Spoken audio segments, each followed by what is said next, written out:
محمد رسول الله.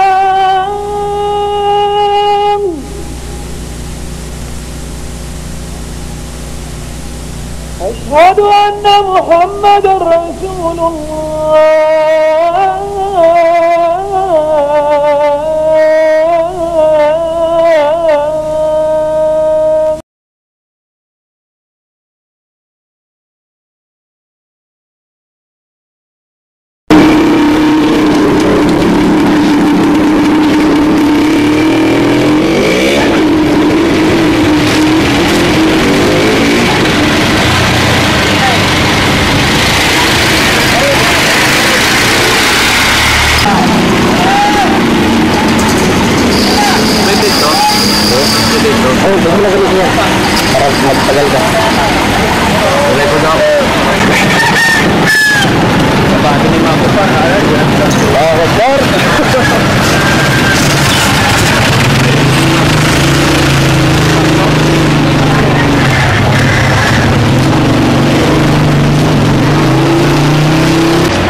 أكبر الله أكبر الله أكبر الله أكبر.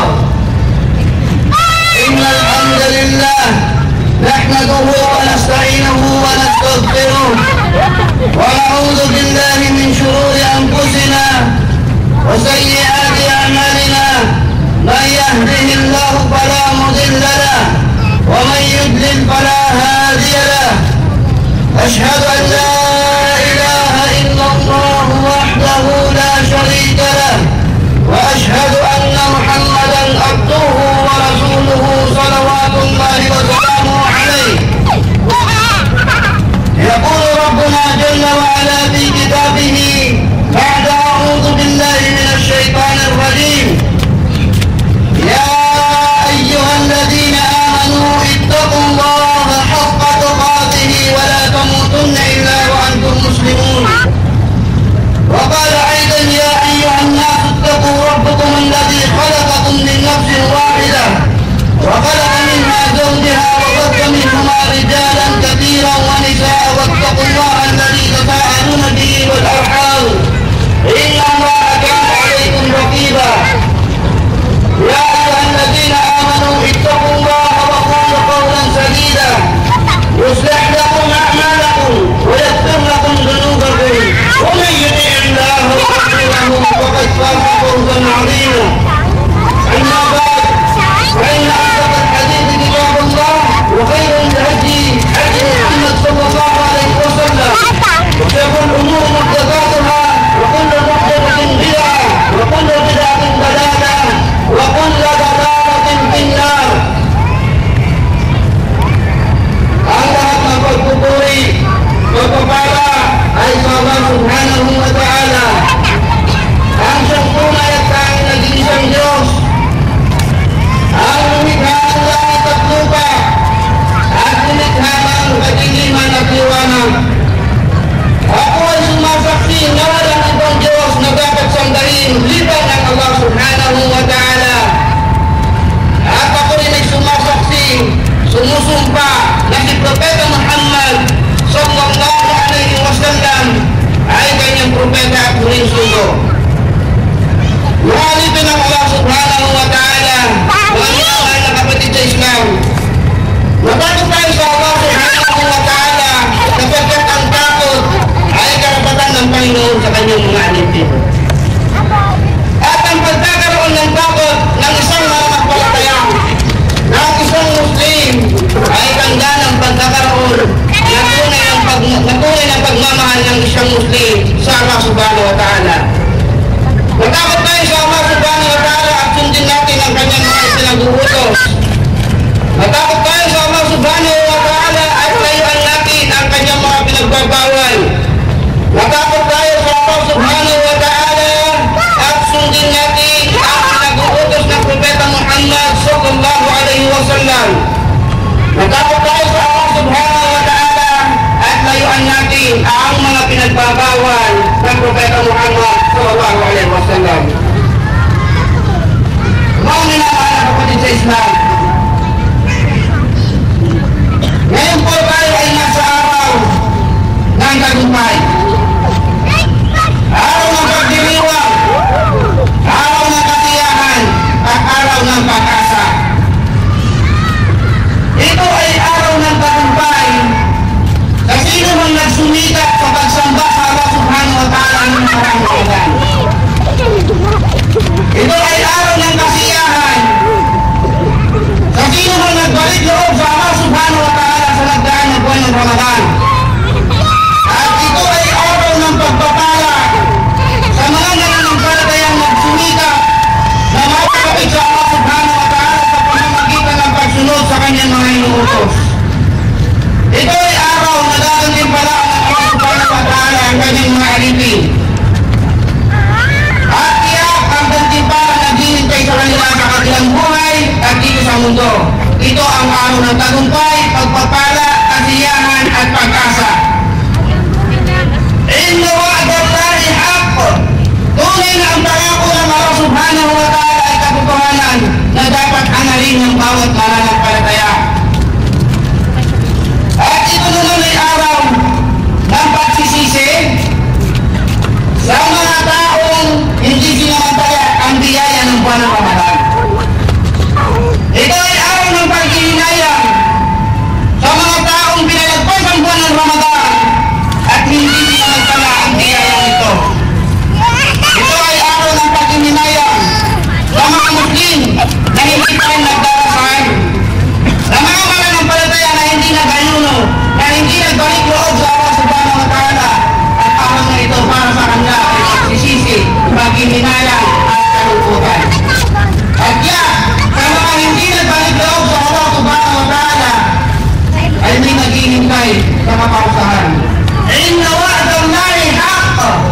Tunay na ang pangako ng Allah subhanahu wa ta'ala ay katotohanan.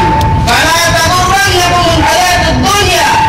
Kaya huwag kayong magpapalinlang dito sa mapanlinlang ng mundo, sapagkat ang Allah subhanahu wa ta'ala siya ang nagkagabay at nagliligaw.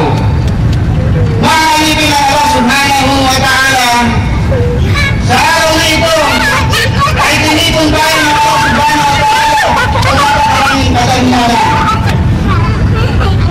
At isa rito ang nakasatapan ng Quran ang sinabi ng Allah subhanahu wa ta'ala, yuridu Allahu bikumul yusr wa la yuridu bikumul usr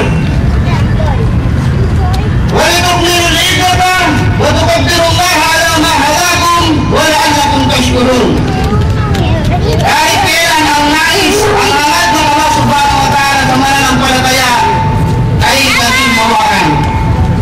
Hindi nais ng Allah subhanahu wa ta'ala na maghirap, magpakasakit ang kanyang mananampalataya. Subalit ang kanyang hangad ay nagampanan natin ang obligasyon na inatang sa atin. Ang hangad ng Allah subhanahu wa ta'ala ay matupad natin ang kanyang mga ikanag-uutos. Litukmilu al-iddata, at pagka naghanap natin yun, ang kanyang utos, walitukabbirullaha, ang dakilain ng Allah subhanahu wa ta'ala, dakilain ng Allah subhanahu wa ta'ala sa pagiging maawain, ang dakilain ng Allah subhanahu wa ta'ala sa pagiging mapagbigay, ang dakilain ng Allah subhanahu wa ta'ala sa tinatamasa nating gabay. Wala ang lakong tashkurun, at naway kayong magpasalamat sa Allah subhanahu wa ta'ala sapagkat tayo patuloy na nakakatupad sa kanyang mga pinag-uutos.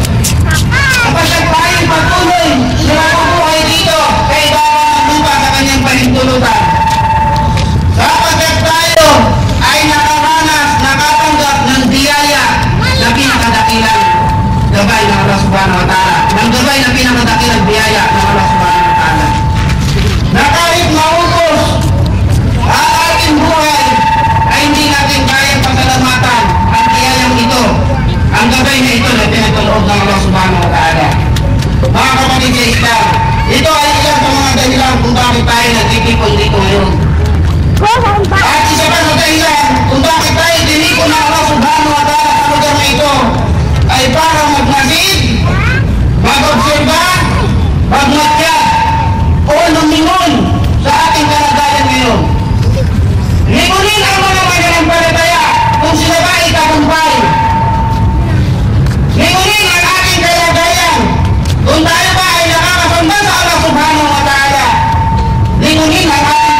Islam.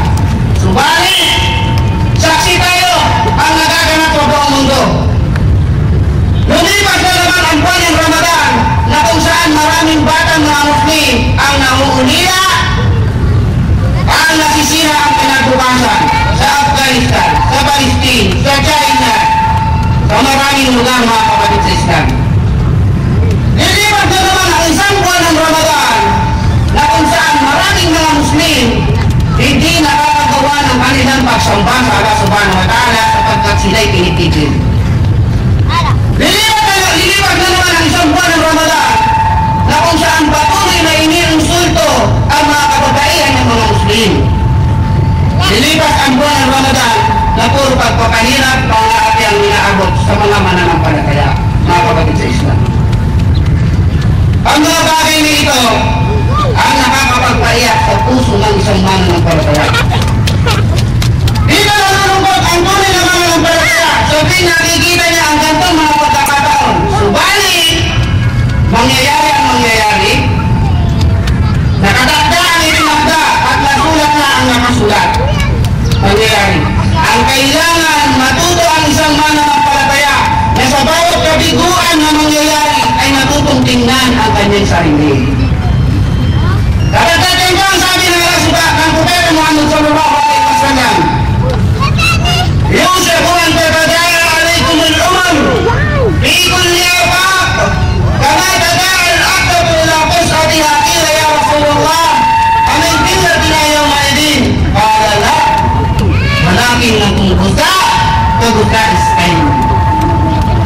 Binikan ng Propeta Muhammad sallallahu alaihi wasallam, darating ang panahon na kung saan pagtutulungan kayo ng bawat bansa sa lahat ng impapawid.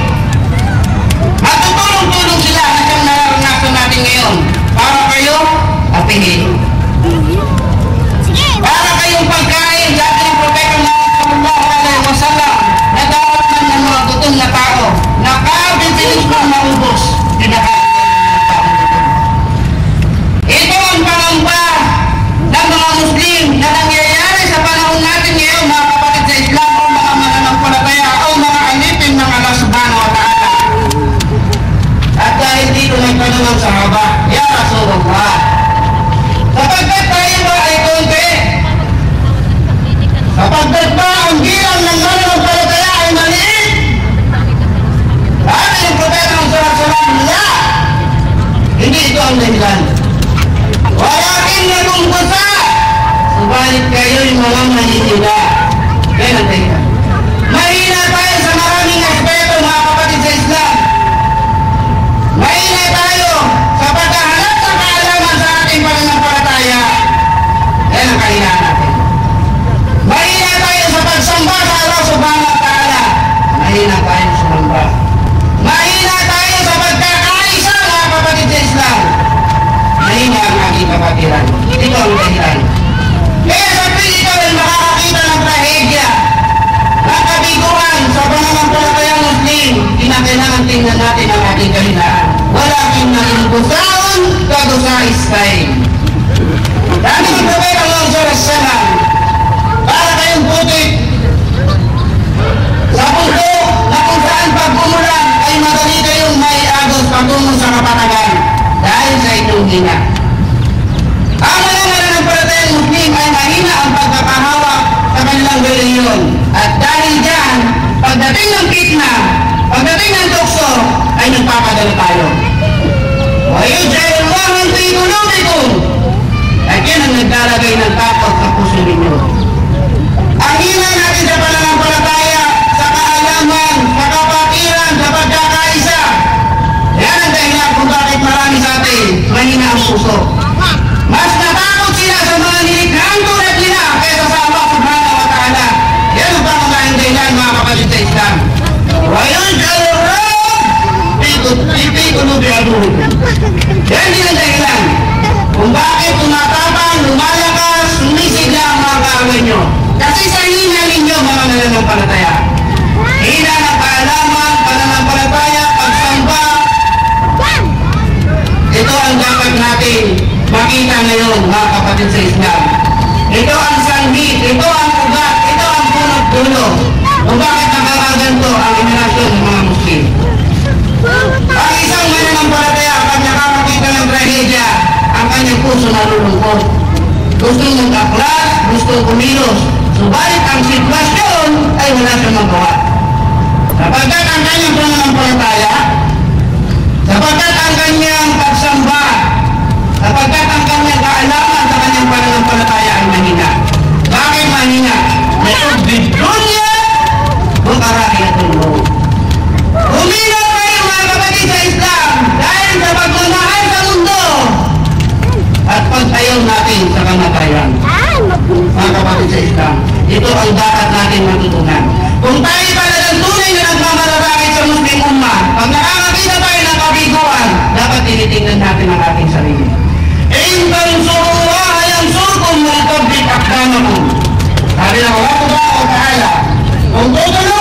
ating obligasyon, pagsunod ng mga kanyang pinag-utos, paglayo sa kanyang mga pinagbawal.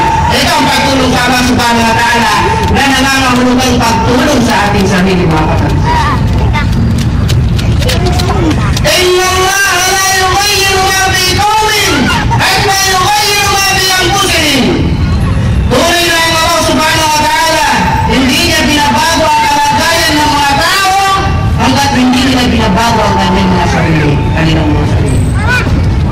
Ako lang sa ating pagbabago sa sarili, mga kapatid sa Islam. Marahil hindi tayo nagkulang sa panalangin sa Allah subhanahu wa ta'ala sa tuwing tayo nakakaranas ng kabiguan. Subalit, ang kulang nating malaki ay ang kahinaan natin.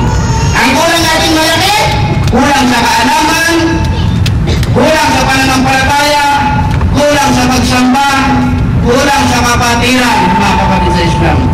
Al-Ladina katarubahum muliyau ba'ud Ba'ilan tatalu kamuntik na tutrintaw. Ang mga hindi mananampalataya ay nagkakaisa. Kaya kung kayo mga mananampalataya ay hindi magkakaisa, yak darating sa inyo ang malaking kusong, fitna, rahidya, sakuna, at marami pang parusa na mula sa Allah subhanahu wa ta'ala. Mga kapatid sa Islam, araw nito para tingnan natin ang dapat gawin sa ating sarili. Pakatandaan natin ang kanyang sinabi, Inna Allah la yughayyiru ma bi qawmin hatta yughayyiru ma bi anfusihim. Tunay na ang Allah subhanahu wa ta'ala, hindi niya babaguhin ang kalagayan natin hanggat hindi natin babaguhin ang ating sarili. Wa aqulu qawli hadha wastaghfirullah li wa lakum wa lisa'iril muslimina min kulli dhanb fastaghfiruhu innahu Allahu akbar. Allahu akbar. Allahu akbar. Allahu akbar. Allahu akbar. Alhamdulillah alladhi waffaqana man sha'a min ibadihi li-igtinam al-awqat al-fadila wa nafasa fiha bil a'mal as-salihah. Asyhadu an la ilaha illallah wahdahu la sharika lah wa asyhadu anna Muhammadan abduhu wa rasuluhu sallallahu alaihi wa sallam alayhi. Inna Allah yaqulu fi kitabih kuntum khayra ummatin ukhrijat lin-nas ta'muruna bil ma'ruf wa tanhauna 'anil munkar. Sabi ng Allah subhanahu wa ta'ala, tunay na kayo ay ang mga maiinang na tao, maiinang na henerasyon, maiinang na grupo na pinili mula sa mga sangkatauhan. Sapagkat kayo ay nag-uutos ng kabutihan at nagbabawal ng kasamaan. Ito ang dahilan kung bakit tayo naging mainam, mabuti na grupo sa Allah subhanahu wa ta'ala. Subalit mga kapatid sa Islam, tayo ngayon, ang mga Muslim ngayon, ang mga mananampalataya ngayon, ay nasa lugar na kung saan ang kanilang pananampalataya ay nahihirapan huminga. Nahihirapan lumaki ang ating pananampalataya dahil sa nakapaligid na pinagbawal ng Allah subhanahu wa ta'ala mula sa kalaswaan, bisyo, at maraming bagay na kinamumulian ng Allah subhanahu wa ta'ala. At dahil dyan ang ating pananampalataya ay hindi makahinga ng maayos at hindi lumaki kapagkat dahil sa nakapaligid sa atin. Kaya naman mga kapatid sa Islam, panghawakan natin ang bilin ng Propeta Muhammad sallallahu alaihi wasallam bago siya pumanaw. Ang wika niya sa mga mananampalataya bago siya pumanaw, na ang iiwan niya sa atin ay walang iba kundi ang akhlak ng Allah subhanahu wa ta'ala at sunnah ng Propeta Muhammad sallallahu alaihi wasallam. Itong dalawa mga kapatid sa Islam. Kaya naman makikita natin sa mga hadith ng Propeta Muhammad sallallahu alaihi wasallam, puro payo ng mananampalataya. Puro tayo pinagsasabihan ng Propeta Muhammad sallallahu alaihi wasallam. Puro tayo pinag-uutos ng Propeta Muhammad sallallahu alaihi wasallam. Puro tayo pinagbabawalan ng Propeta Muhammad sallallahu alaihi wasallam. Sapagkat ito ang ating gabay. At marami sa bayan ng Propeta Muhammad sallallahu alaihi wasallam ay partikular sa mga kababaihan. O kayong mga babae, alagaan ninyo ang inyong pagsasala. O inyo kayong mga babae, alagaan ninyo ang inyong pag-ayuno. O kayong mga babae, alagaan ninyo ang pagbibigay ninyo ng zakat. O kayong mga babae, pag-asundin ninyo ang inyong mga asawa. Mga kapatid sa Islam, sa kabila ng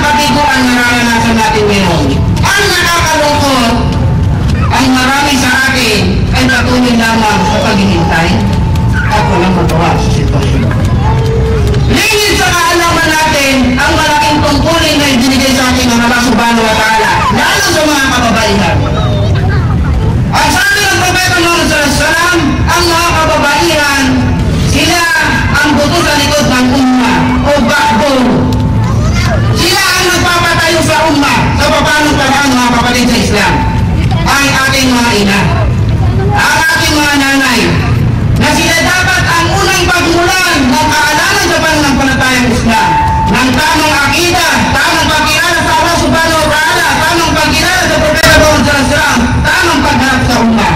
Pag ito na ituro natin sa mga mananampalataya, tiyak tagumpay ang ating kinakaharap. Mga kapatid sa Islam, mga kababayan sa Islam, mga kalalakihan sa Islam, ito ang panahon na dapat tayo mag-isip. Ito ang panahon na dapat natin unawain ang nasasaad sa banal na Quran. Ito ang panahon na dapat natin unawain ang mga bilin ng Propeta Muhammad. Malaki ang magagawa ng bawat isa, at ang bawat isa ay may tungkulin na dapat tuparin. Sinuulit-ulit natin ang sinabi ng Allah subhanahu wa ta'ala. Kung gusto natin mabago ang ating kalagayan, kung gusto natin mabago ang sitwasyon, kinakailangan baguhin natin ang ating mga sarili. Inna Allah yahayir ma bi qaumin at tughayyir ma bi anfusihim. Kung hindi tayo babaguhin ng Allah subhanahu wa ta'ala at hindi natin binabago ang ating mga sarili. يا أيها الذين آمنوا صلوا على نبيكم فإن الله أمركم بذلك حيث قال إن الله وملائكته يصلون على النبي يا أيها الذين آمنوا صلوا عليه وسلموا تسليما اللهم صل على محمد وعلى آل محمد كما صليت على إبراهيم وعلى آل إبراهيم إنك حميد مجيد اللهم بارك على محمد وعلى آل محمد كما باركت على إبراهيم وعلى آل إبراهيم.